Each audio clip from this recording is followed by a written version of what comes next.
This is Ball on Blast, part of the On Blast Podcast Network, available on iTunes, Spotify, SoundCloud, and YouTube. If you like it, then subscribe and tell your friends. Holla. Thank you. Far too kind for tuning in once again to a little thing we like to call the Ball on Blast Podcast. As always, my name is Sheldon Alexander, and I'm joined by my dude, Mr. Andrew Webster. Webby, what is good? Yo, the NBA season is like less than a month away, man. Less than a month away until the actual NBA games are back in our lives. Now, obviously, the hot stove it's still a little spicy right now. Like, my Woj notifications on Twitter are still coming in, but now it's like guys I've never heard of. Mm-hmm. Or like him promoting his Giannis podcast. The Giannis podcast. It's like Dennis Borkath got signed by the Sixers to like a 2-year, $7 million deal. It's like, all right, I'm sure. All right. I'll take your word for that, Webby. I'll take your word for that. Okay. Oh, man. Well, one thing you were correct about. Training camps start next week. The NBA season starts in less than a month. And, of course, that means a draft and free agency kicked off all in the last week. What a time to be alive, indeed, for an NBA fan. There's a lot of stuff going on here. But let's start in Toronto, right? And an old score colleague. Well, yes. Well, I'm getting there. An old scorer colleague of ours, Neil Acharya, also known as Neil the Wheel, right? Whoa. So the Raptors are in Tampa, and he sent me this note on Twitter saying that the Tampa Raptors, should we refer to them as the Traptors? And I don't know if I was still hyped from the Jeezy Gucci battle the night before, but I kind of like the Traptors. I like it. I like it. But they got to come out of the tunnel to lemonade. I don't know. So icy, maybe? No. Oh, yeah. With both of them. Oh, man. But either way, Raptors playing in Tampa, and, there's a lot of time to talk about that. We'll talk about that stuff maybe once we get to the actual season starting and just what that means, what kind of effects that can have. But overall, just loosely, off the front end, I don't really think it's that big of a deal coming off of the bubble experience, right? And then also add in just, there's a chance they might still play in Toronto. But the big deal is there's no fans anyways. So I don't really think it's that big of a deal for the players or for the fans because you weren't going to be able to go watch them play anyways. Right? I wonder if it has anything to do if they're going to be living, I guess, taking up residency in Florida and working in Florida. So I'm wondering if the state tax thing comes into it at all. Yeah, I mean, it comes in for a year for sure, but you got to think there's multiple levels to it, right? Like if the NBA already announced that they're announcing the schedule in 2 phases. So they're only going to announce the first half of the schedule, I think sometime soon. It's got to be within the next week. It's got to be soon, right? Right. So they're going to announce that but they're only announcing the first half.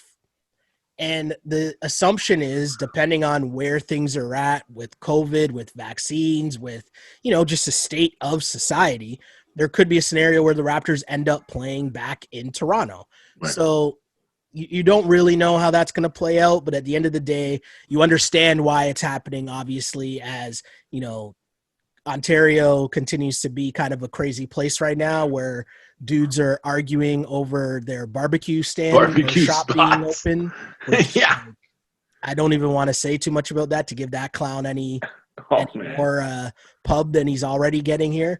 But if we stick to the Raptors here, biggest news of their offseason, they have re-signed Fred VanVleet for the number that we talked about on the pod last week, which was 4 years, $85 million. Now, this is the biggest deal ever for an undrafted player in the NBA. We obviously talked about how much we both liked the number last week. How much do you love it now, considering everything else that happened in free agency? Basically, everything that's happened in free agency, when the Gordon Hayward and was it Marcus or Markieff Morris deals got announced, everything that's happened in free agency I've been judged against those 2 deals. So I'm sure we're going to get to the other Raptors who were kind of on the move. Yeah. And what they got as well. But when you look at what Gordon Hayward got and Mhm. how many NBA championships he's won compared to what Fred VanVleet got to come back to, like we talked about, a system that, like, you know, plays up his strengths and downplays his weaknesses. Yeah. And it's a great deal for him, and it's a great deal for the Raptors. It's like both hands washing each other, right? He doesn't have to go and play for the Knicks, and the Raptors don't, basically break the bank for an undrafted backup point guard. Yeah, it's super interesting on a lot of levels to me, because if I look at it's just a win all the way around. It's a win for Masai because he gets a number that's close to the 20 mil number that keeps the spot open next year for the potential of signing Giannis, which we'll get to. But also strategically how they plotted it out, he makes more in this year, but it goes down next year to create even more room next year to add in someone else in the offseason where Giannis and a couple other free agents might be available. But it also works for Freddie. And this part to me is really important, right? Because last week we also talked about, and I hope people that listen to this pod listen to what we're saying when we recommend stuff, but that Freddie interview that he did with JJ Redick was so cool to me. And I explained it on the last pod because my guy's just real. You can tell he's just a real dude. He just works hard. He's a baller, loves his craft, works hard at it. And once you listen to him, you understand how he got to where he is, but also you understand why an organization wouldn't mind investing money in him. Mm-hmm. Because he works hard. He's going at it at night in, night out. You're not worried about effort. You're not worried about his love of the game. Like, that bet on yourself. If he's betting on himself and winning, that means if he's winning, the team's winning as well. And I just love this instance because the past week where after he signed and he's doing interviews all over the place, it's like everyone's getting to see that Fred VanVleet's, I hate saying swag because it's just him. Like, I don't want it to come off as if it's phony or if it's fake or if it's some cliche, but it's just him. And everyone's kind of getting to see that. And I love when someone who just busts their ass and works hard gets what they deserve and what he earned. And as an organization, why wouldn't you want to pay a guy like that? And every time I hear him speak, it's just so real, no gimmicks, no nothing, just hard work and actual grind. I love it. I love everything about it. Jackie McMullen was on Bill Simmons the other day, and they were talking about Klay Thompson and Fred VanVleet and about that personality and how it's so engaging, not just for his teammates, but for the fans and the organization as well. Yeah. And Jackie McMullen brought up a good point that those guys don't go looking for that attention. Mm-hmm. It's based on their play and their actual personality. And then when the fans get to see that, it's so engaging for them that they just flock right to it. So, I mean, it's great for him and it's great for the Raptors. And that is, like you say, a kind of guy that you want to invest in for your team as kind of a building block, right? Yeah. And I know we talked about it for a while, should they give Fred the money? Is he worth the money long-term? I'm going to be really honest. And I know, this might sound kind of strange, but listening to him speak so much more, it's like, I get it. I understand. Like, if you're Masai, if you're, even Larry Tannenbaum, right? I'm just saying, if you're someone involved in the organization and you listen to that guy's story, you listen to his motivations and you listen to him speak, you get it. And you don't mind investing money in that guy at all. Mm-hmm. But it wasn't all great news in Raptors land, as both of their centers left in free agency, as Serge Ibaka joined Kawhi and the Clippers, and Marc Gasol joined LeBron and the Lakers. Both losing your centers to La La Land, but bringing in Aaron Baines and Alex Len. What did you make of those transactions, just in terms of, two guys going out, two guys coming in? Not that it's a trade per se, but right. What's your thoughts there, man? Hey, you say it's a bad thing. I say it's a really good thing. I didn't say it was. Okay, we'll go. Go ahead. Honestly, say what you want about Alex Len, a guy who was a really high draft pick, who's shown flashes, but has been kind of considered a bust. And Aaron Baines, man, is so underrated in today's NBA with what he can do and the role that he can play on a successful winning team. Yeah. That I think that those two moves and what they are paying those guys is so much better than if the Raptors would have rolled out a new contract for old man Gasol and old man Ibaka. Mm-hmm. Because as great as they were for the Raptors, and no question, they were awesome. Marc Gasol was an Embiid killer, is an Embiid killer. Yep. But those guys are on the other side of their careers. And we talked about investing in guys, investing in old pieces at that position, I don't think is a smart move for Masai. And I thought that getting out from not like I said, not having to pay those two guys is a smart move by Masai as well, because again, now in a year's time, a couple years time, you're going to have more money to play with rather than being stuck under contracts to two older centers, two older front court guys. Yeah, and I mean, hey, I said it wasn't all good news in Raptorland, and I'm going to explain myself. Don't worry, Webby. So it sucks to see them go, but it is a right move. Yeah, it's a right move because it's time for the organization to fully keep going towards what that next generation is. Keeping them would have been hanging on to them for the wrong reasons.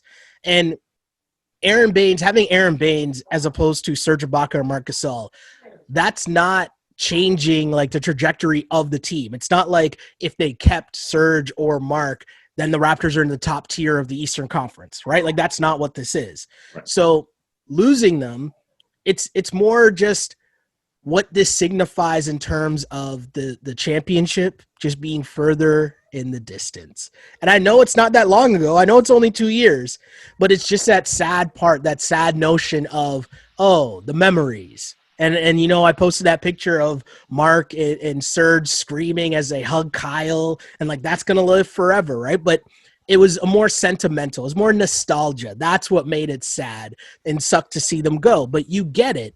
And in theory, it works for the both of them because you're right. At this stage of their career, they are better suited to go to a team that has the ability to win a championship and be a piece that can put them over the top, right? What they would do for the Raptors isn't, it's not taking the Raptors to the next level of competing for an Eastern Conference championship, but giving 20, 25 good minutes on the Lakers or Clippers instead of that being Dwight Howard or JaVale McGee, right? Or Zubac. That's huge for those two teams and also good for Marc Gasol and Serge Ibaka. And as a Raptors fan, we talked about this before. I'm not one of the people who are down on Kawhi because he left to the Clippers. I still want to see those dudes thrive because I'm always going to remember the memories of what they did here. So I kind of like, on the flip side, seeing Marc and Serge go to places where they can have a chance to win. And that part's kind of cool. Now, in terms of Aaron Baines and Alex Len, let's talk a little bit more about those guys coming in, but also re-signing Chris Boucher, because now you're looking at a completely reloaded front court here for the Raptors in terms of the center position. We know Pascal is going to play the 4, but in terms of Baines, Len, and Chris Boucher, I'd assume Aaron Baines is probably going to be the starter as training camp comes around. And I think Aaron Baines isn't a guy that, the casual NBA fan is going to be familiar with. But this is a solid center for the modern NBA in terms of he still bangs around in the paint, will get you rebounds, he'll get on the glass, he'll mix it up. He's that big body traditional center. But when I say new NBA, he can work on the perimeter. He can step out and hit a jumper, hit the three-point shot. He still sets solid screens, which for Kyle Lowry and Fred VanVleet is a huge deal. Is he Australian? I think so. I'm pretty sure he is. I can look that up. You want an Australian or a New Zealander on your basketball team. They just have that, and I know we're going to get to Steven Adams later, but they just have that kind of like demeanor about them, that quiet toughness. Like that's not a guy you want to mess with. And Aaron Baines definitely has that kind of vibe as well. I just think that Aaron Baines is, he's not going to give you the high level of Serge Ibaka. Like Serge Ibaka would have a night where he drops 25. Right? No, but he's got a high floor. Yes. You might not have to worry about the injuries that you would have if you kept Marc or Serge. But at the same time, I just think that Masai's done a good job of not bottoming out the team this year, right? Like you're still giving Pascal and Fred and Kyle above average pieces that are able to help the squad. Now, there's a lot of talk about who the Raptors didn't get. And, Alex Len is still a value play in terms of there could be potential there, right? Athleticism, in terms of where he's rim protection. But I mean, in terms of where he's able to take his career, but there's a lot of talk of some of the other names that were potentially out there in terms of Hassan Whiteside. No. Maybe, you didn't even let me finish. Hassan Whiteside or Boogie Cousins, right? There's some other interesting names that were out there. But in terms of the guys who were available, how did you think Masai Ujiri did with the cards that he was dealt? I mean, I like the Baines move a lot, and that is like almost a quintessential, typical Raptors move, right? Mm-hmm. Like that's a kind of guy that they've gotten in the past that fans are like, oh, really? Like Aaron Baines? But man, he's going to play, and he's going to be a fan favorite just because of the way that he plays.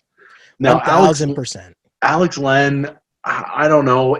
That was a weird one to me, especially when they paid Chris Boucher what they paid him, which was like – but it's really only a 1 year guaranteed. Second year's not guaranteed, but still. And I know people love Boucher, but I was calling him the mascot, like Munenori. Oh, wow. Like – that's a disrespect. No, I'm going to stick up for Boucher. That's a disrespect. That is disrespect. That's a disrespect. He's Masai's victory cigar. He's like the Red Auerbach victory cigar. No, he has more flashes than Munenori Kawasaki ever did anything for the Jays. Chris Boucher had a lot of games last year, more than a handful of games last year where he came in. A handful. And I would say a handful of games. No. I'm not going to diss Chris Boucher like that. Chris Boucher was serviceable. His per 36 numbers are amazing. No. But the thing about the Raptors that I give them credit for is they were bringing him along slowly. They were not going to send him out to the Wolves and have him play major minutes, even when the injuries were going down. He would still only be the backup, and his minutes still would never get to anything crazy. They were bringing him along slow. How many starts does he get this season? I don't think he gets many starts. Like Chris Boucher's a solid player, but he's an energy guy off the bench, right? And that's what he is. And I think you'd like that, and you like the story. Obviously, him being from Montreal and coming from where he came from as a dishwasher at like St. Hebert's to the NBA. You love the story, you love the CanCon, and the fact that he's a success story of someone coming through Raptors 905 and sticking with the big club. You love that. And now he's still going to I like the Len pickup because it tells Boucher like, oh no, just because you got the deal doesn't mean you're guaranteed minutes, bro. That's like, you got to still work and come in and work. And I like that. It's a great move by Masai. And I agree with you that Aaron Baines will become a fan favorite. Right? Aaron Baines will definitely be a fan favorite. Another international guy, it's all written in the stars for him. He's cut from the same cloth of a Kyle Lowry, Fred VanVleet in terms of a gritty, like tough player. PJ Tucker. He's not going to wow you with his athleticism by any stretch, but he's a solid defender, solid offensive player. Will get on the glass and he'll just be a solid player. And I'm not mad at that. In an ad where you are looking for ways to keep your team competitive for the 1 year, but get you through to next year where you're reloading on the fly. You're not rebuilding, you're reloading. And I think it was a smart move in that sense for Masai Ujiri as the Giannis hopes continue, right? I would say they're getting dashed. Hold on. We'll get there. We'll save a lot of the expectations of where we think the Raptors will be this upcoming season. We'll save that because we're going to do obviously a season preview where we talk about all of that. But I will say this, and message me, and we'll read the comments on the next pod. To me, it's just avoid the play-in round. Come in sixth, avoid that play-in tournament, and to me, that's good. I'll take that. That's my expectations. And people are going to crush me because last year I said the Raptors would be somewhere in the bottom half of the playoff race. Same.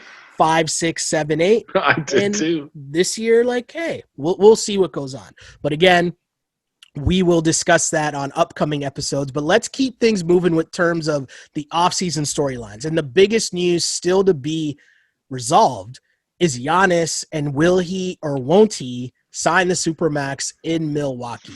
It's been a wild week for the Bucks as they traded and got Drew Holiday. Thought they did a sign and trade for Bogdan Bogdanović. That did not work out. But what do you think so far just about the week that it's been so far for the Milwaukee Bucks in their pursuit of keeping Giannis? It started so well, right? It started with a bang, and you know, the Drew Holiday news hit, and everybody and their mother was saying that, well, this means that he's going to sign the Supermax tomorrow or the next day. Yeah.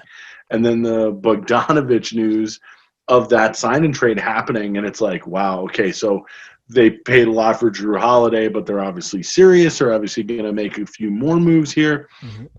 And then it kind of petered out with that sign and trade falling through. And then it's like some of the other names that, like, you really want to build something around Giannis, and you're adding some of the names that you ended up adding. A couple of things here. I want to start off with Drew Holiday is legit, okay? Like real basketball. No. I'm not saying you didn't. No question. That. I'm talking to the masses here, right?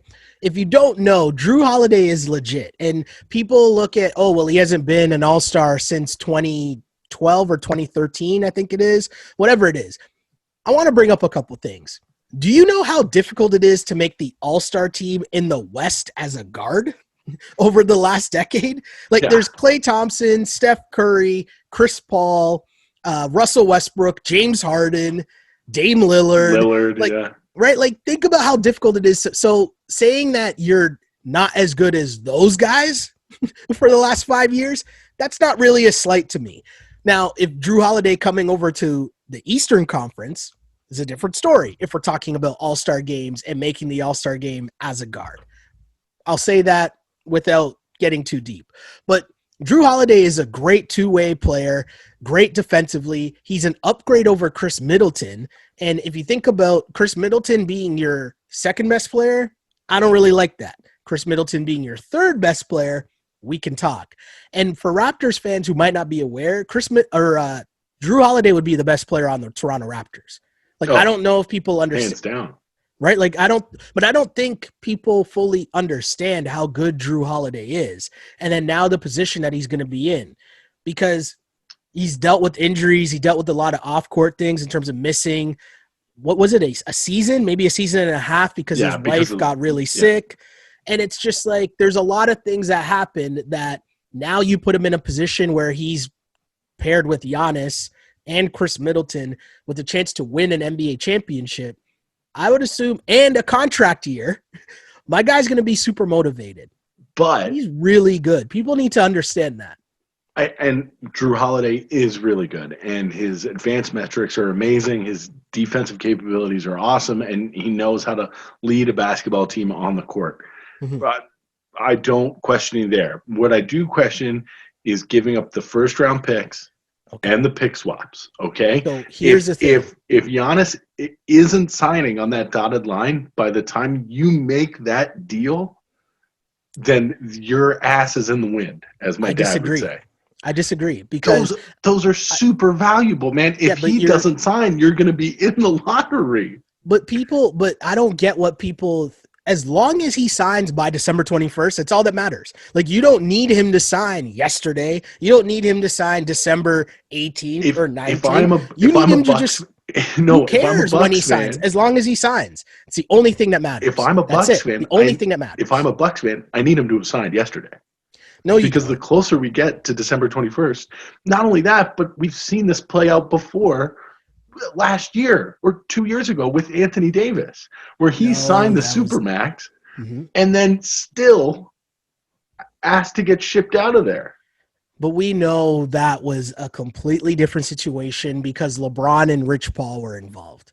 Right? Well, we know that was a whole different situation. And here's the thing with Giannis. What if Pat Riley's involved? Well, there's a couple of things at play here. One, we don't know where Giannis is right now. There's reports they don't know if he's in Milwaukee now or if he's still in Greece. And so there's still a possibility that, he's going to sign when he comes to training camp. when he comes back.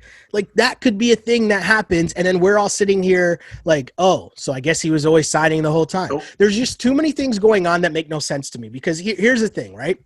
Do you give up all of those picks for Drew Holiday to pair with Giannis without consulting Giannis? Maybe.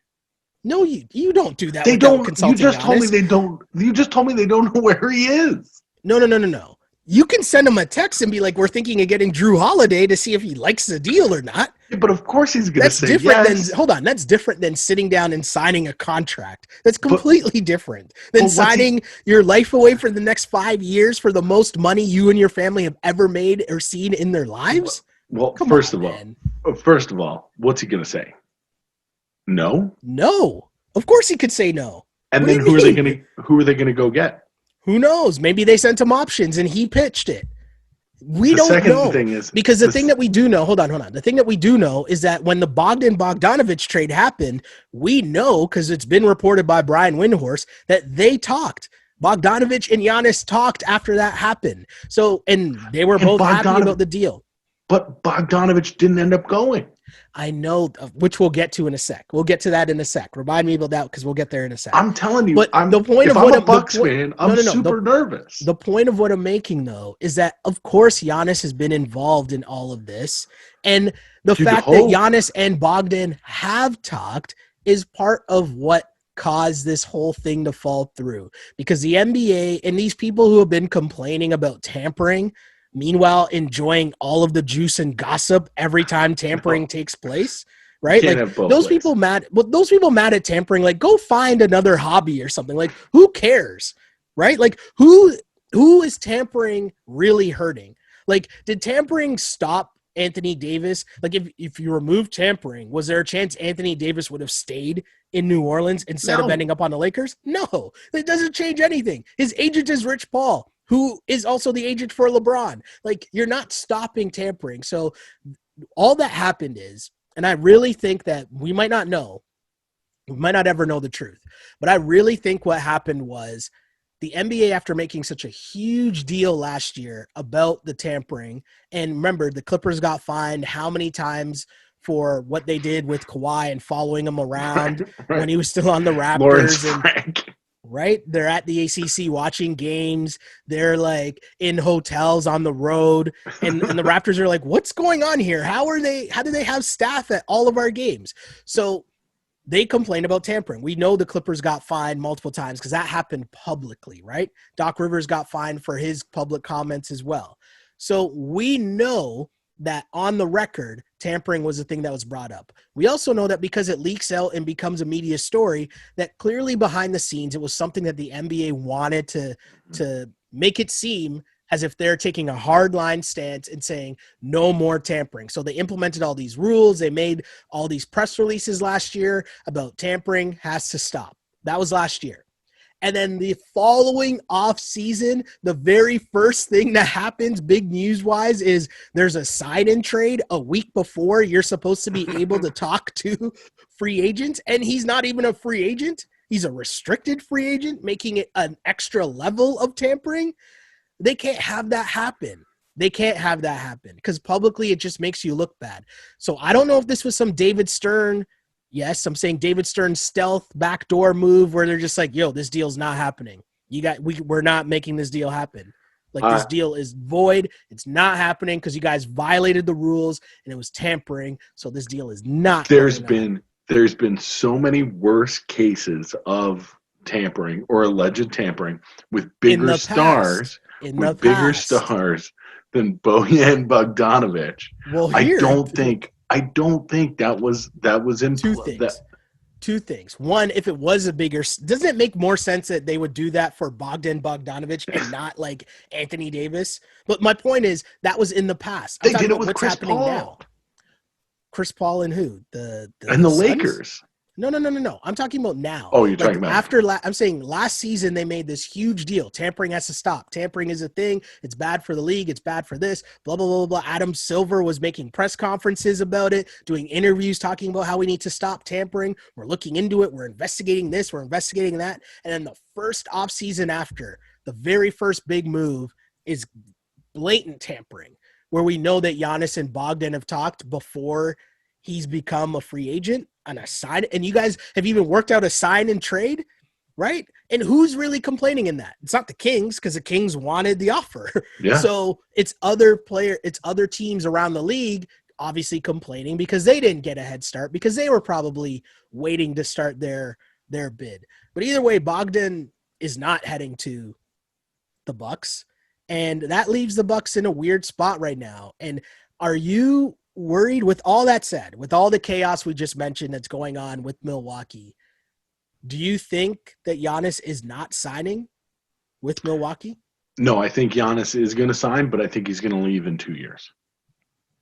Because there's another player who just re-upped. Okay. There was like a group of those like 5 or 6 players who re-upped, who signed a max contract, but also whose the team president has kind of worked and tweaked the roster right now, that in 2 years they're going to have enough money to sign or acquire Giannis. Okay. And that's Bam Adebayo and the Miami Heat. So this was interesting, right? Because this story broke a couple days ago, and the way that the NBA works is before things happen, you kind of get a sniff of deals about to happen. And the story kind of leaked that maybe the Heat were trying to ask Bam to delay signing his Supermax contract to next year so that they could have room to potentially add Giannis. So the interesting part of that whole story is that Giannis and Bam share the same agent. So there's a couple different ways to read the fact that Bam didn't wait till next year and he decided to sign his Supermax this year. Some people took that as, oh, well, maybe that means that Giannis is staying and he knows Giannis is staying, and that's why the Heat aren't waiting around. They're just signing Bam now. I think that Bam has to know something, right? Because the agent has to know something. And Bam and Giannis have a relationship. They're boys. So they have to have some inclination in terms of what's going to happen. And that also does lead me to believe that Giannis is going to re-sign and at least give it a go in Milwaukee. I think he's going to give it a go for 1 or 2 years, and they're going to get bounced early. They're not going to make a finals. And in 2 years, he's going to force his way out of Milwaukee. And they're going to be left holding the bag because they're not going to have first-round picks, and they're going to have pick swaps. But here's the thing. It doesn't matter. Because if you had to you have to go down trying to keep Giannis. So your draft picks, like Sam Presti, can have all the picks he wants for the next however many years. Call me when they're actually good and competing for a championship. Right? I'm waiting to see that. You can have all the picks in the world forever. Do you know how many teams have been picking in the NBA draft like top 10? Like the Kings have been picking in the top 10 for like a decade. The Suns have been in the top of the NBA draft for how long? And they're only now finally good because they just got Chris Paul to add into their squad, right? We can keep going. The Orlando Magic have been drafting near the top of the NBA draft for a very long time. I want you to call me when the Bucks start competing for an NBA championship. Next year. You think they'll make the finals next year? You said compete for an NBA championship. That means make the conference finals. Okay. Have a realistic shot at making the conference finals? Yeah, they have a shot at making the conference finals. Why not? I would say compete for an NBA championship means you're in the finals. And I don't think they're in the NBA finals next year. See, we're doing the semantics game here. I don't think that they're gonna make an NBA finals with Giannis. You would be surprised if I don't know. But I also wonder if they're done. Right? Who knows? I don't know if they're done. I don't think a lot of teams are done. Like I don't know if we're gonna get to what Daryl Morey and the Sixers did. We will, because I'm assuming this might be the answer to your question here. And you might be trying to tell me the answer to my question, which is upcoming, which is essentially who won the NBA offseason.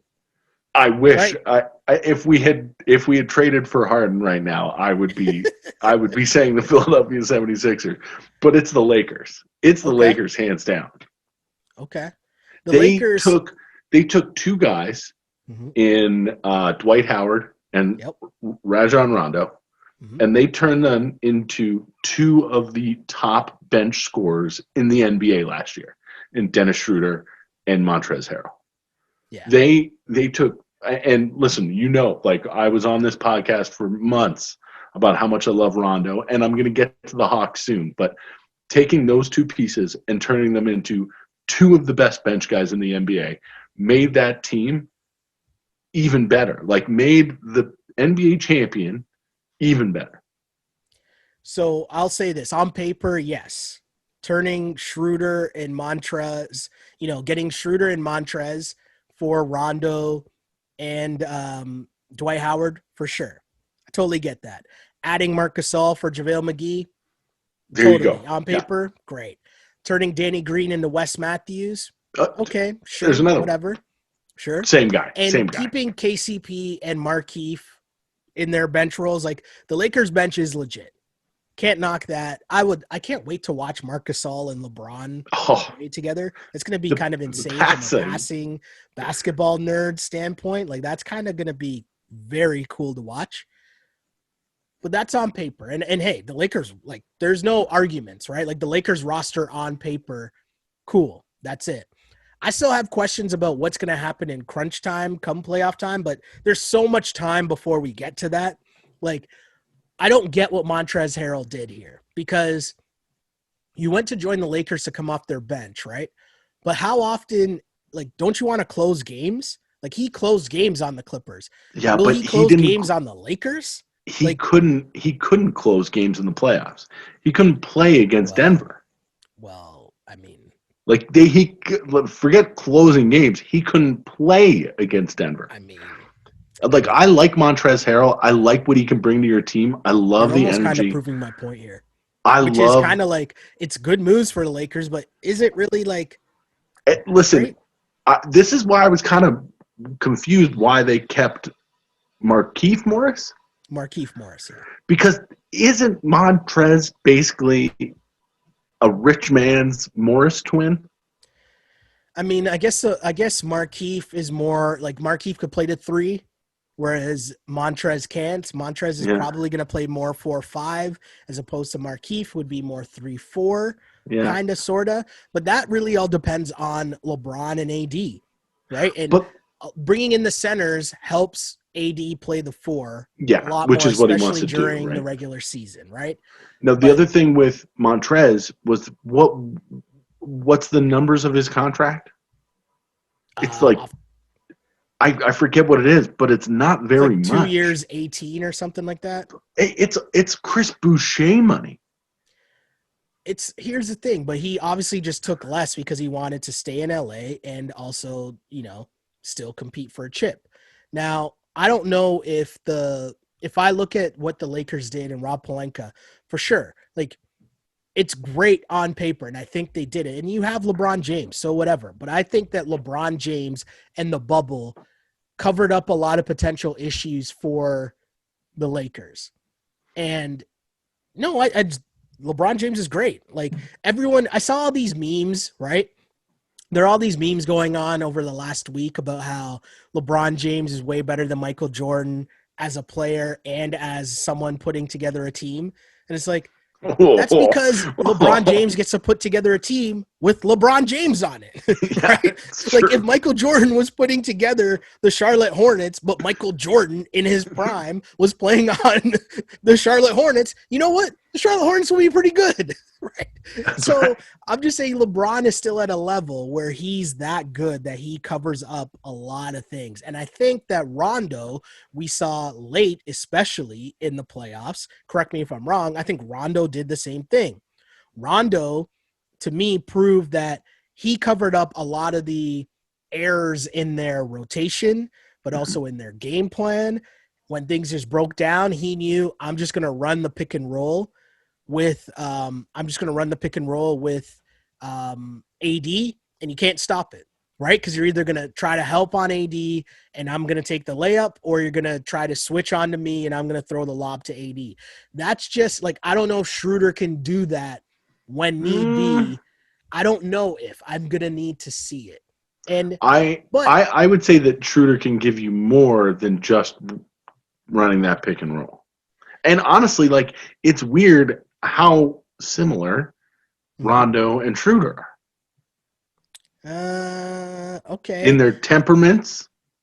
Interesting. I think I would say that Schroeder is more of a scorer. That's what I 100, think. not in their games. Not in their games. What did But I in say how they've Montrez been was? 2 years, treated 18? by. I said it's 2 years, 19 for Montrez. That's like for the sixth man of the year. Yeah, but I mean, he just wanted. Supposedly, he was offered more by the Hornets, if I'm not mistaken. I think. Why would you want to go to the Hornets? I think They don't have the Michael Hornets. Jordan playing on their team.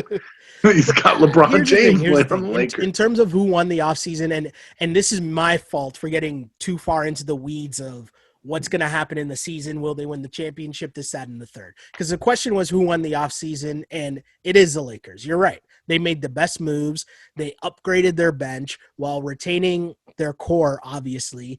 And, you know, you got to give credit to Rob Pelinka where credit's due. They did a great job. We were kind of like trashing him and Genie not too long ago. Hey, LeBron told us after the championship, Rob wants his respect, right? Put it on his name. Now, right? I'll send him the hoodie. But you're not gonna. Do you have the "I told you so" hat? Is that coming in? I don't. I should get it though. You should. It's probably $400. That's the only problem. And it'll probably never come in the mail. Now, I think everybody's going to agree that the Lakers had the best offseason. But the offseason now, after what happened with Bogdanovich, that I like is the Hawks. Okay. I know that it's kind of crazy with what they did, but if you look at the contracts that they gave to Bogdanovich, to Gallinari, even to Rondo, and who's the kid from Chicago, the other point guard? Chris Dunn. Those are all really good contracts. Mm-hmm. They have Capella. Yep. They've obviously got Trae Young. Yep. And they've got John the Baptist Collins, who's a great trade chip still. I don't know if they're going to bring him back. Yeah. But now with this play-in tournament, I think the Hawks are going to be right in that mix, in that 6, 7, 8 range in the East. And I mean, they have that star, and then they did what good teams do. They have that star, what he can do, and they're kind of like surrounding him with players that are going to help him make another step, make another leap. So I really like what the Hawks did. Yeah, I like what the Hawks did, and especially with Rondo, because even though like he might be, you know, you expect a lot more from Gallo and Bogdan, obviously, in terms of scoring punch every night. But Rondo is a theme that we talk about all the time in terms of adding a grown-up. If you're going to be a playoff team and be a good NBA team, you need grown-ups on your squad. And I think Rondo will be a good influence for Trae Young, just to like, you know, it's a guy that's been through it before. So that's an interesting move. But I think the Hawks, and you might think the Hawks have been successful in doing this, and the Hornets have not been successful in doing this, right? I'll leave that to whoever to decide. To me, the biggest thing that's super interesting about who won the offseason was those two teams, in the sense they didn't make the bubble. So think about this, right? The whole NBA came back except for the crappy teams at the bottom of the league. That means that we all enjoyed. We all sat back and watched the NBA. We're like, yeah, the NBA's back. This is awesome. This is the best. Who cares? And some of these teams weren't even there. The sobering reality that's got to be, right? That your team is just like, your team doesn't matter. And that's from the players to the coaches to the front office. That's why you're seeing teams go out and try to sign Gordon Hayward. And that's why you're seeing the Atlanta Hawks say, hey, we got to add a bunch of people, because not only with the play-in tournament, but also just the embarrassment of having the season finish up without you even being invited, right? That's got to be a reality check. So I think that part's really cool. And, you know, we were talking in this section about who won the offseason. Gordon Hayward and his agent won the offseason. So my guy signs for a $120 million deal with the Hornets. To me, he won because of the way of how his agent played this. You opt out of $30 million, but more importantly, in the part that I think is underrated, a situation where at best he was a third option, but maybe more likely the fourth option in Boston. Yeah. But also injury prone. So you opt out of a 1-year contract, right? So in what could have been a world where next season he's there, he makes $30 million, but let's say the Celtics are good. Everyone's healthy. He's still at best their fourth best player. So how good is he now coming off of that 1 year? And what's the contract waiting for him on the other side? Is he still getting $120 next off season? And we didn't even talk about whether he gets injured or not. So you opt out of that and you get their 120 now.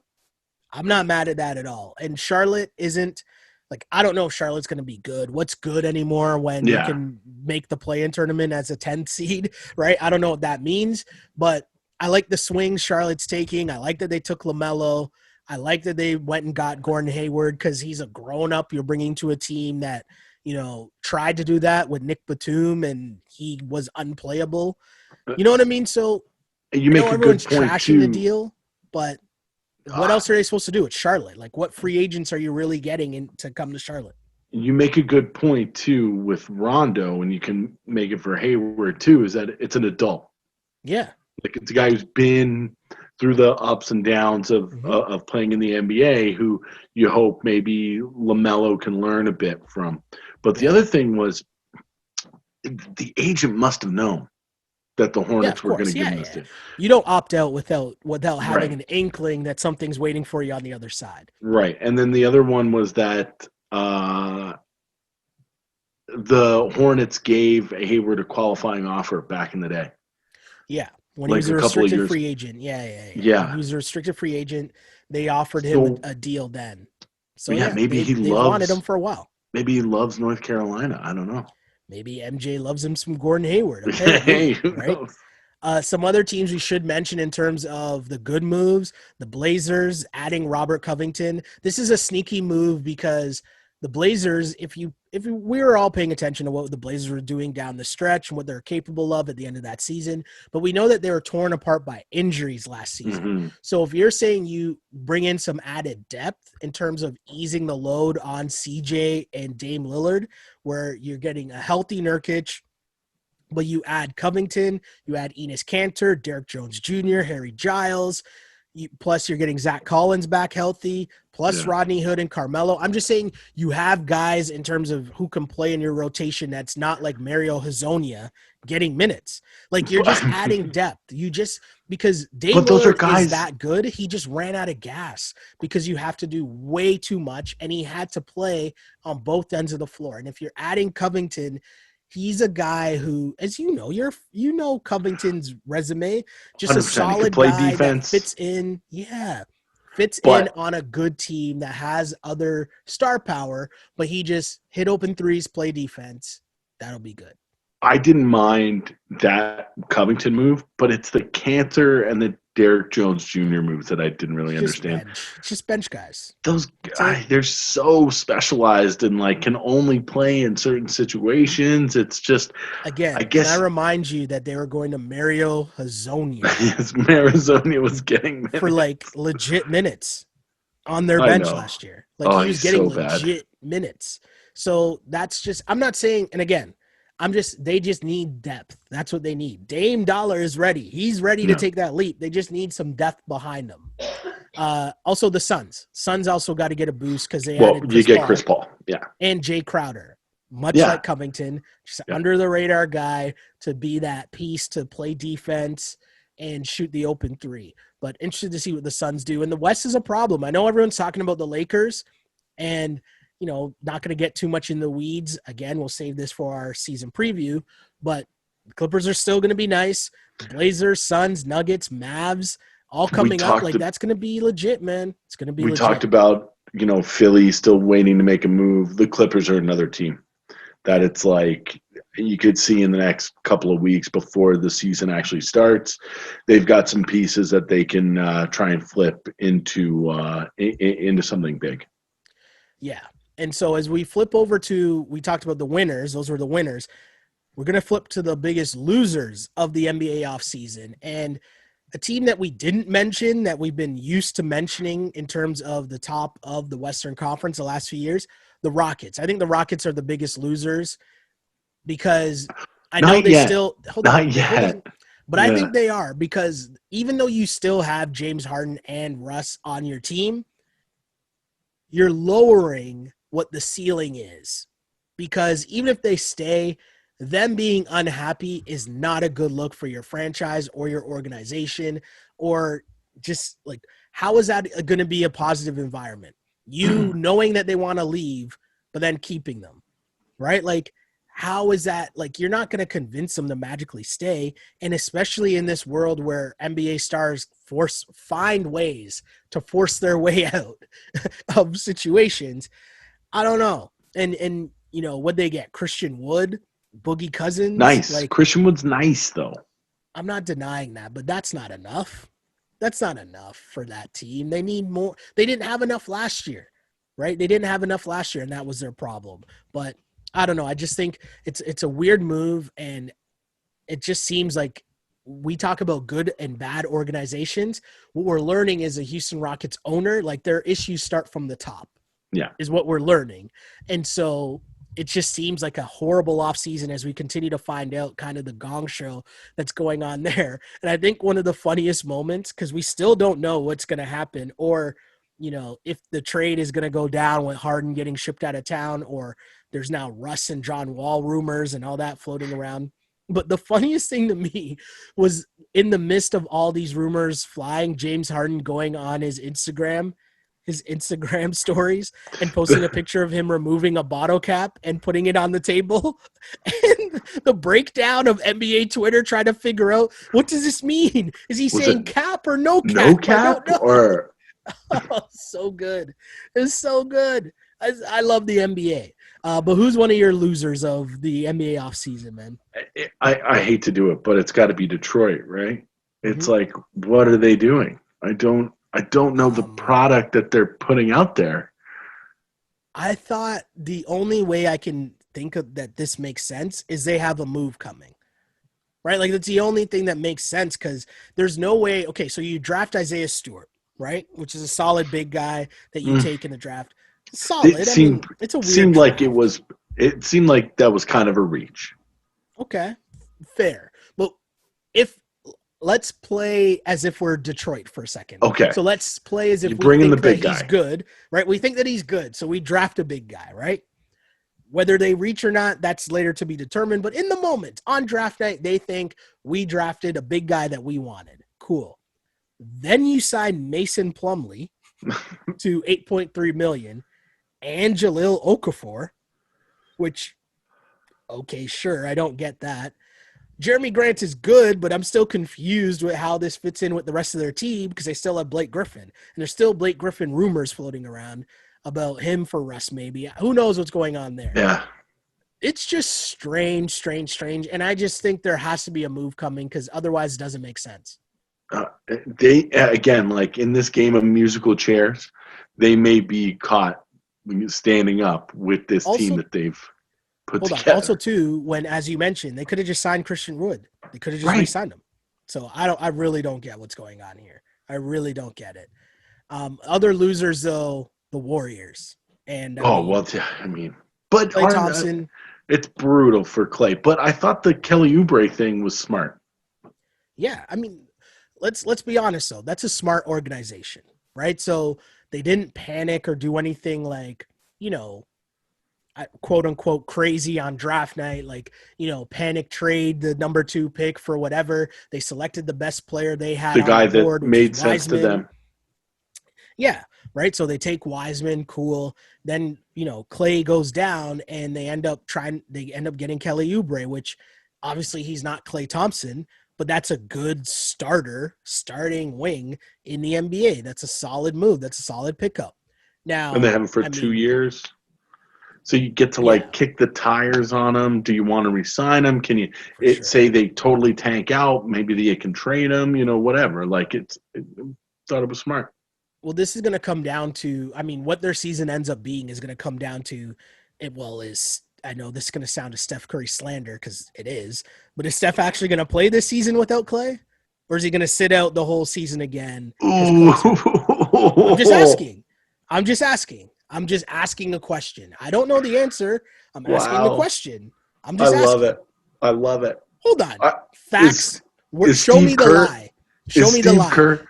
Is Steve Kerr going to say his back hurts and maybe not coach the team? I'm just saying, show me the lie. Did Steph Curry not duck the smoke last year? Show me the lie. Wow, I love it. I love it. I love it because I'm right in step with you.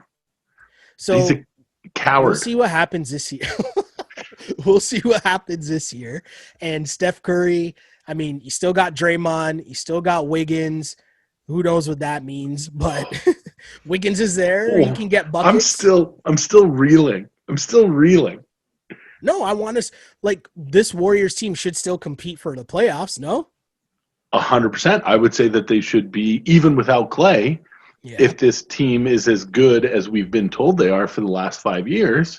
Yeah, they should be a top 4 seed. Steph Curry is the MVP, the back-to-back unanimous MVP, right? Him and Draymond and Andrew Wiggins and Oubre. Well, here's the thing, right? Everyone slanders Russell Westbrook all the time, right? And I know I'm the biggest Russell Westbrook defender, but Russell Westbrook was able to get a team lesser than this team to the playoffs.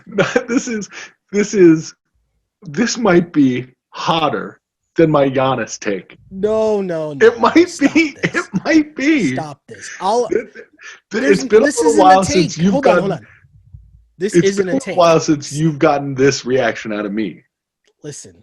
This isn't a take. Steph Curry sat out last season. He ducked the season last year. Once Klay Thompson was hurt, he came back. He played a bit. He hurt himself, and then Aaron Baines. They were resting. Aaron Baines hurt him. Aaron Baines hurt him. And then he came, and he then he broke his hand. Back. He broke his hand, missed a lot of time, and then just didn't come back. That's what happened. I didn't make that up. Coward. I didn't make that up. Coward. I didn't say that. You said that. I didn't say he was a coward. I just said he ducked the smoke. See, Clay wasn't around, and he didn't want the smoke. At least I put my name on the Giannis. At least I put my name on it. I'm just saying the facts of what happened last season. That's it. Again, show me the lie in the comments. Show me the lie. That's all I'm asking. Good. Show me the lie. So good. I love it. Other losers, obviously we talk losers of the offseason. I'm not calling Steph Curry a loser. That's not what I'm doing there. I don't know. I see the look on your face. A coward. You did call him a coward. What would you say? What would you say? It's 50-50 that he plays this season? Would you say it's 75-25? I haven't seen anything yet, so we'll find out. When he reports to training camp, we'll say, okay, maybe. Oof. We talked about the Bucks and their front office woes in this offseason for sure. If you want to keep Giannis, does Bryn Forbes really help that case? Bryn Forbes, Torrey Craig, Bobby Portis, DJ Augustine. No, it's not really. D-Wade, Chris Bosh, and LeBron. Again, they're not going to make the finals this year. They're not. We'll see. We shall see. I also think John Wall is one of the losers of this offseason in the sense that my guy is so cheesed that his name got brought up in trade talks. And then it was reported that Bradley Beal was the one who was pushing for that move, which I find hilarious because all they've been doing is pretending as if they get along, even though everyone knows that they don't get along. I'll never feel sorry for John Wall because of how much money the Washington Wizards are paying him to it's like $80 million over the next 2 years, right? It's insane. Yeah. We think that Westbrook is getting paid a lot over the next couple of years. It's nothing to what John Wall is getting. That's what I'm plays saying. Hard. Plays well. The Russ slander. I'm not here for the Russ slander, as you know. And my Twitter followers know. I'm not here for the Russ slander. I don't understand what people's issue is with Russell Westbrook. I honestly don't understand it because, you don't just make an all-NBA team. I have to remind people, he made all-NBA this season.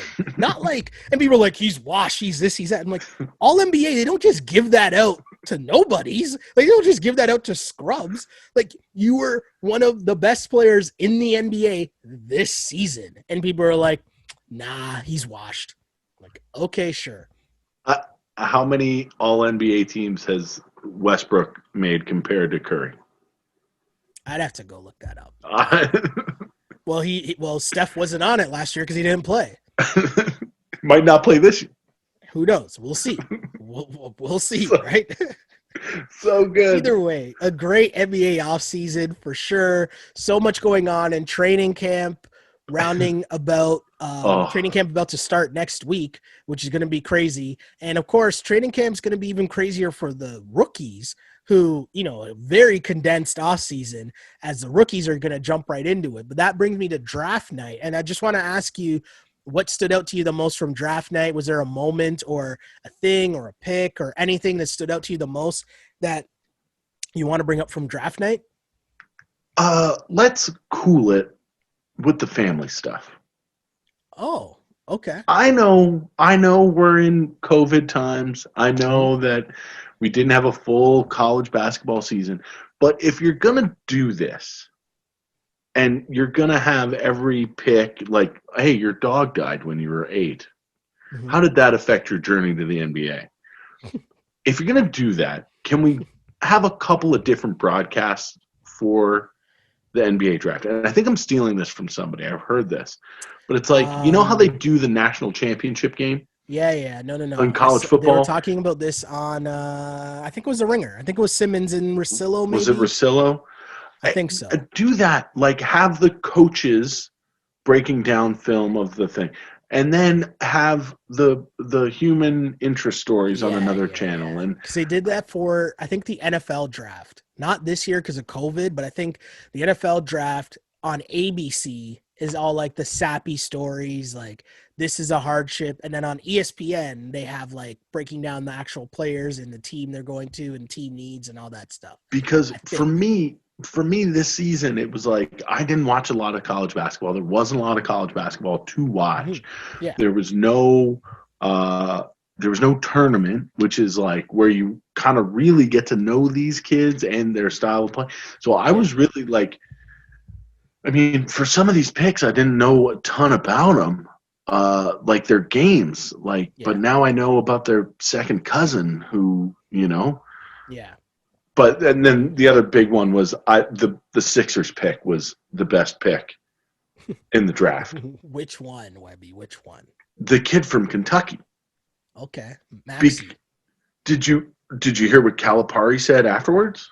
Stop it! Don't tell me about what Calipari said. I'm ready to buy his used cars. I'm ready to go down to the car lot. What Calipari said, man. He has sold. Calipari is a hustler for real. I'm not even mad at Calipari's hustle because like he's getting it and he's been getting it for a long time. But my guy is just like, come on. I'm totally bought in. I was like, yeah. Like, you're right. He's going to be this guy. He's going to be this guy of the draft. But no, it was when you talk about like team needs and whatever you need for the draft, like that Maxey kid is going to be really good. Really good. Exactly what they need. Seth Curry. I don't even want to say Danny Green, but they got shooters now again. They've got shooters now again, and I like that. This is when we move on. When this guy's bringing up Danny Green as a big off-season addition. This guy's bringing up Danny Green. All right, sure, man. Whatever works for you Sixers fans. Sure. Okay. Oh, you didn't like the Al Horford era? Al Horford, was it his sister that was like happy to get out of town? Oh my God. You should, the Philadelphia Sixers Twitter was not kind to her. That was another team that we forgot on smartest or best moves of the offseason, what Presti did. Oh, getting Al Horford? No, in getting every draft pick from here until 4 years from now. I'm anti the whole like you're out on that. Because there's so many draft picks. What are you going to do with all these draft picks? Package them together. Okay, then do it. But there's nobody out there right now that you would want to do that. Okay, so cool. Like, all right, so then what's the point in all this? Like, if you're telling me you get all these draft picks and they're like, all right, we're trying to offer a trade for Giannis right now. Oh, but the Bucks aren't going to trade Giannis right now. And even if they were going to trade Giannis right now, they're not going to trade him to you because Giannis doesn't want to go to you. So you'd just be wasting your draft picks to get him. Like this Kawhi Leonard thing, like what happened with Kawhi tricked the whole league into thinking that like, oh, this is easy. This could just happen. You just trade for someone and like it just happens. And it's like a few things. They've got to want to go. Yeah. Hold on. One, it was they traded Kawhi Leonard for DeMar. Like right now in 2020, that sounds absolutely ridiculous. Now it sounded ridiculous to some, like real ball heads at the time, right? But to the majority of people, they're kind of like, oh, really? Like if you go back when the Raptors really made that move, Toronto media and Raptors fans were kind of like 60-40, maybe even 50-50 on the trade. And we were out here like, wait, what are you guys talking about here? This guy's a winner. Yeah, Masai's winning right now, right? Guy is a winner. I'd bring that up to say this.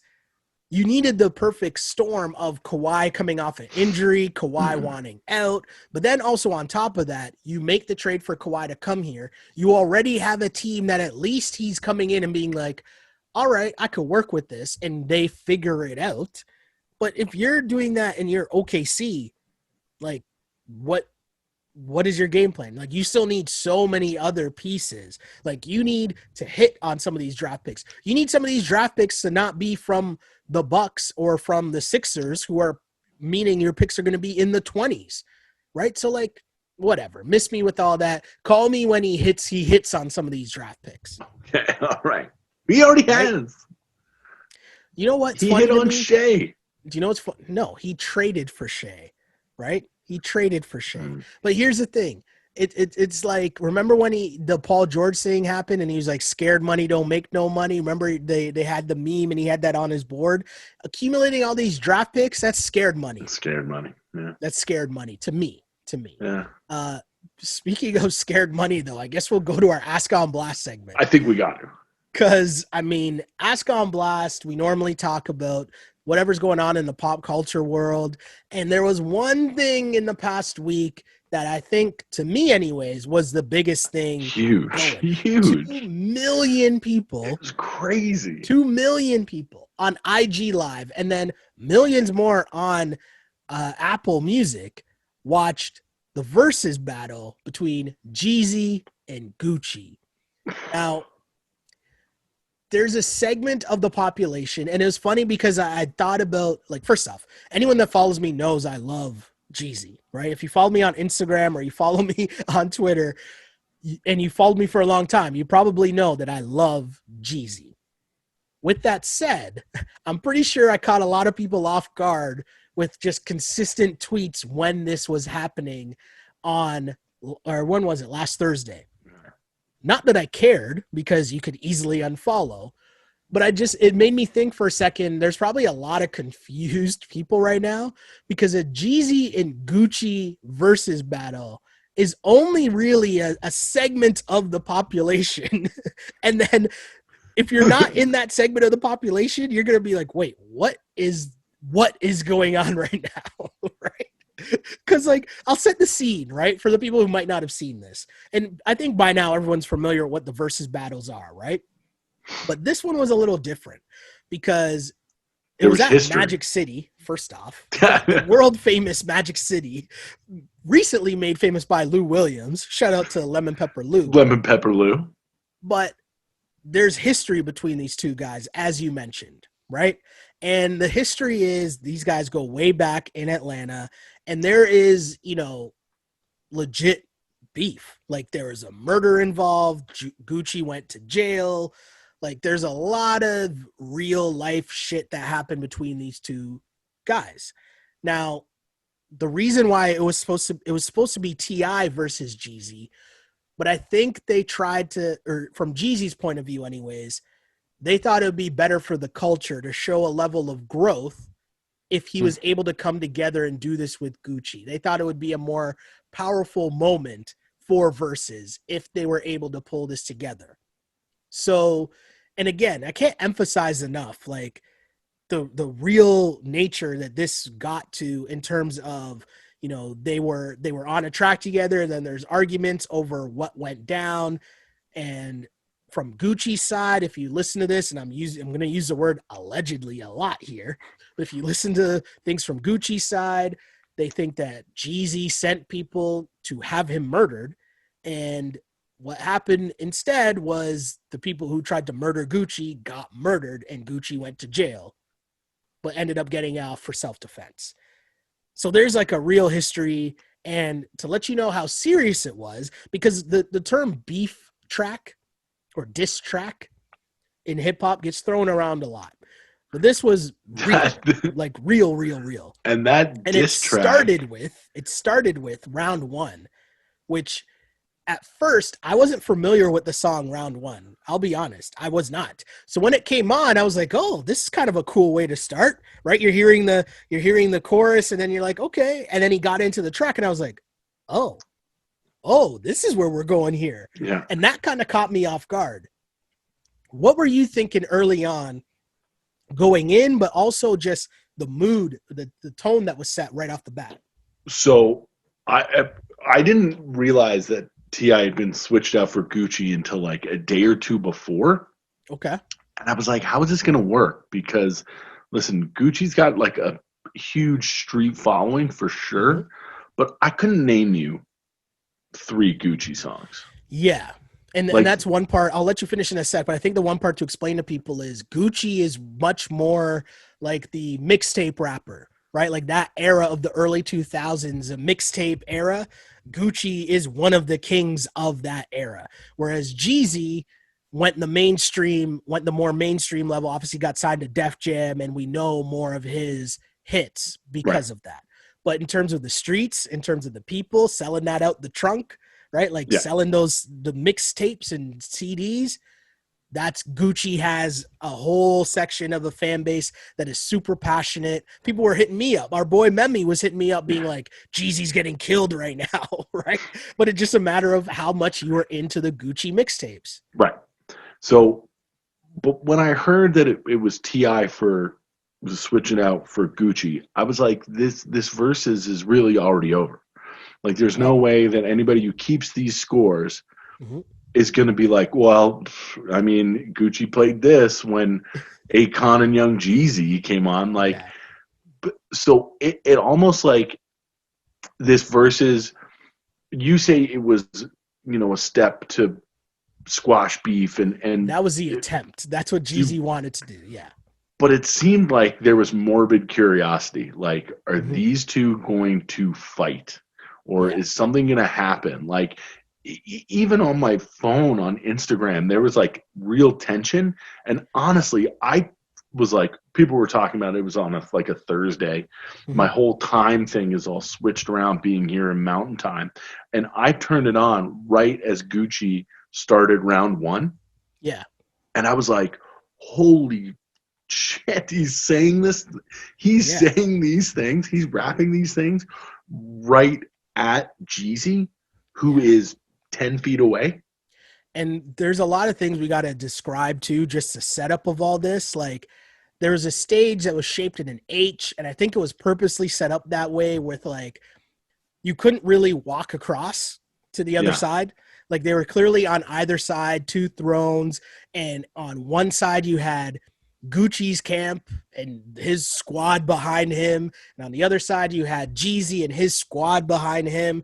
But the energy, and you mentioned not only was it the songs that Gucci was doing, because he did a bunch of diss tracks, because the other part was after all this happened back in the early 2000s, they made a run of diss tracks against each other for a while.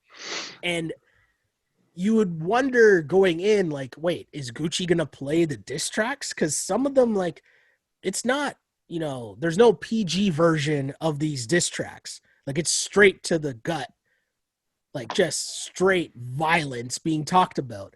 And you mentioned Gucci just standing and staring directly at Jeezy while saying some of the most vulgar, and hey, listen, we all love hip hop. We all listen to hip hop, but I don't know if these diss tracks were ever intended on being performed or played in front of the actual person that you're talking about. And that's what we were witnessing. So collectively, I think everyone involved that was watching it had that moment where they were like, wait a second, what's happening here? And I thought, and you had that moment to yourself, but then you realize on Twitter, oh no, everyone's feeling the exact same tension at this moment in terms of what's going to happen right now. And, you know, it almost got to a point where Gucci did the song Truth, which he blatantly talks about the situation and what happened in terms of, you know, I killed your homeboy. Yeah, and he's telling Jeezy to like go dig up the body and stuff. Like it gets very, very, very vulgar. Like if you're into hip hop and you're into this stuff, and you're interested in it, I would go watch it because it's very interesting. But you know, the fact of how it played out in terms of Gucci basically then talking trash directly to Jeezy, and Jeezy's kind of trying to play it off because he's not looking at Gucci the entire time. He's looking in the opposite direction. He's looking down. He's looking all over the place. And then there was a moment where you think it's about to pop off, and Jeezy takes it the other way, because Jeezy takes it the other way where he's trying to talk it down and say, hey, I came to you as a man thinking that we could do something bigger than, you know, show the next generation something bigger, that we had all these issues and yet we can come together and do something for positivity and for the culture.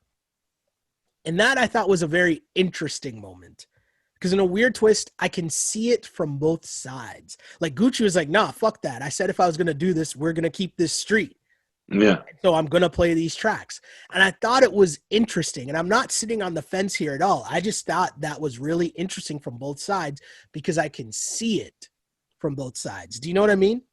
Like some people were saying, oh, you know, Jeezy trying to be the bigger man. And it's like, if I'm Gucci and I really think that you sent people to kill me, I don't think it's going to be too easy for me to just be like, yeah, we're cool. Don't worry about it.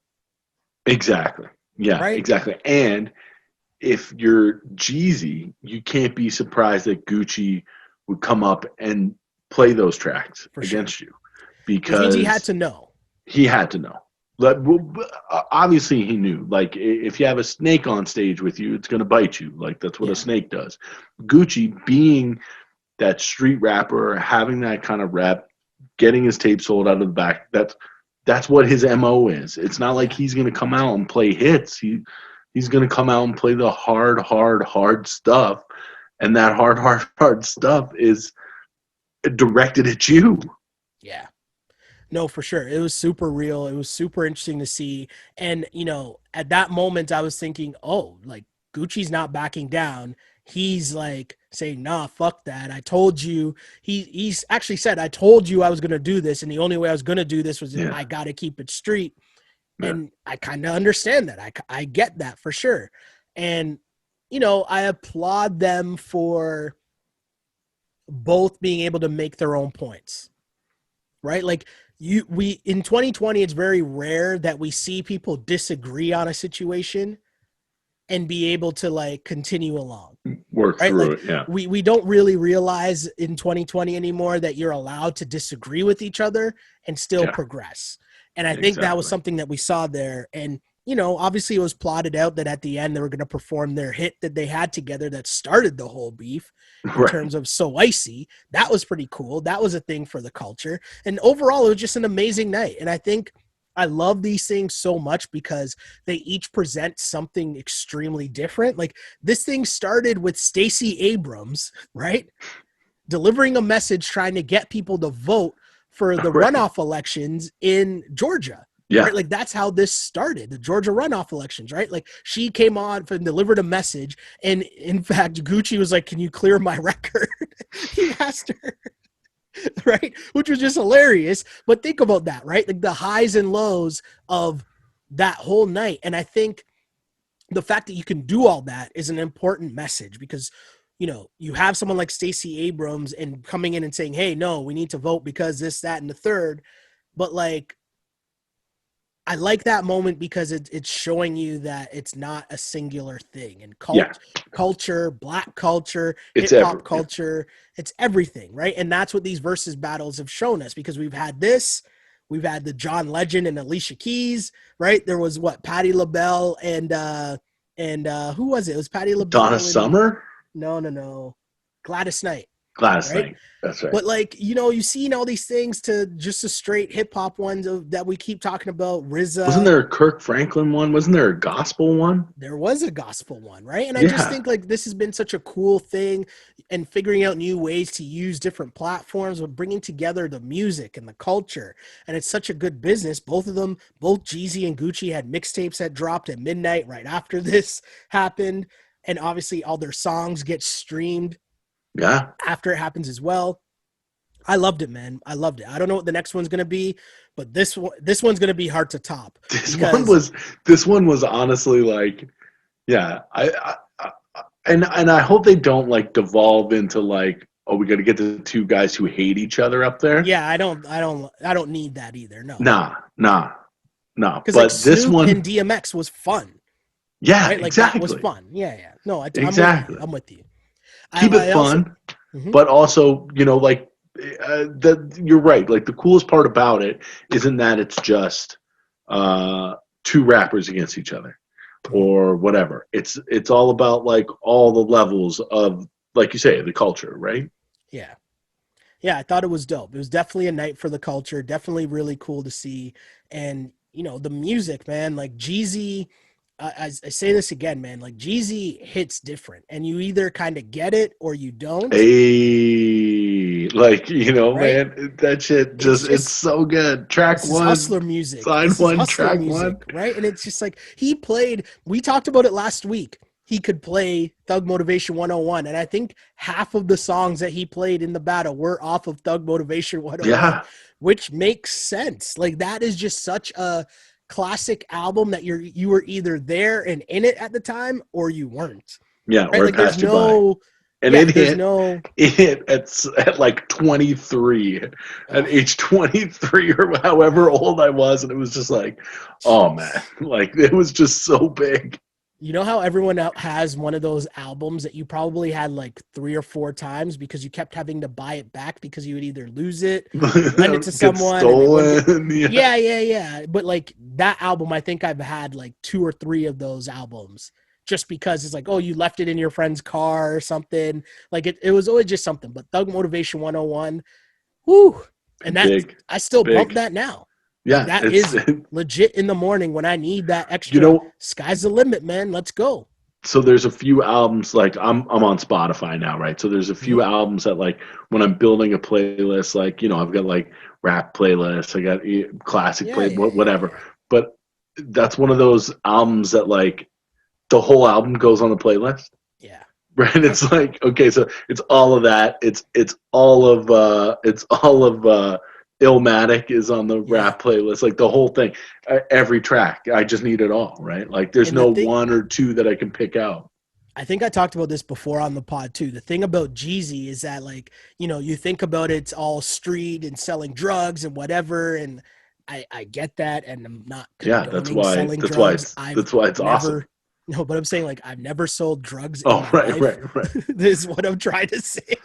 But what the point I'm making is the lesson, just like you can watch a movie and know that, you're taking the story or you're taking the principles of hustling or getting yourself out of a certain situation to better your situation or being motivated to do better. Like that's what you take from it. And I always use the example of, I'll always remember this moment. It hit me so hard when talking to one of my boys who's like a finance dude and like, grew up pretty well, like pretty, well-to-do, I'll say.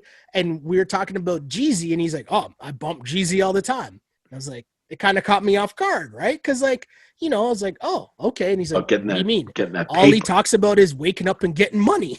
He's like, what do you think I do every day? I wake up and get money. I was like, it kind of makes sense. I can't argue with that. Right. Can't argue at that point. But either way, Jeezy's for the people. Jeezy's for everybody. I love it. It was a great night of hip hop. Jeezy likes to drink. Jeezy likes to smoke. Yo, there are times I just, you know what? When this pod is over, I'm just going to start blasting some Jeezy just because while I'm editing this pod, just because. It just gets me motivated, man. Hustler music. If you like to grind, you like to work hard, put on Thug Motivation 101 and tell me that just doesn't get you hype.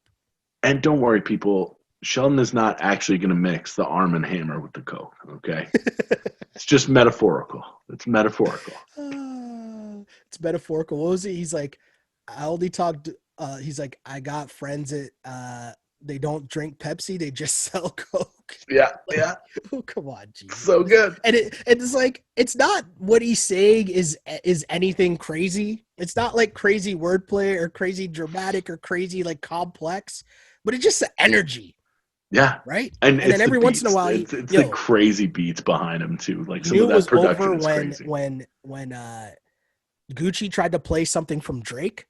And then he's like, all right, I'll drop Go Crazy. And I'm like, nothing's beating Go Crazy. No, it's like right? it's the nothing. best rap song in the last 25 years. Everyone on Twitter's like, play the J verse, play the J verse. And like, you can't play the J verse, but still, that and Seen It All, like Seen It All is like. Seen It All is so good.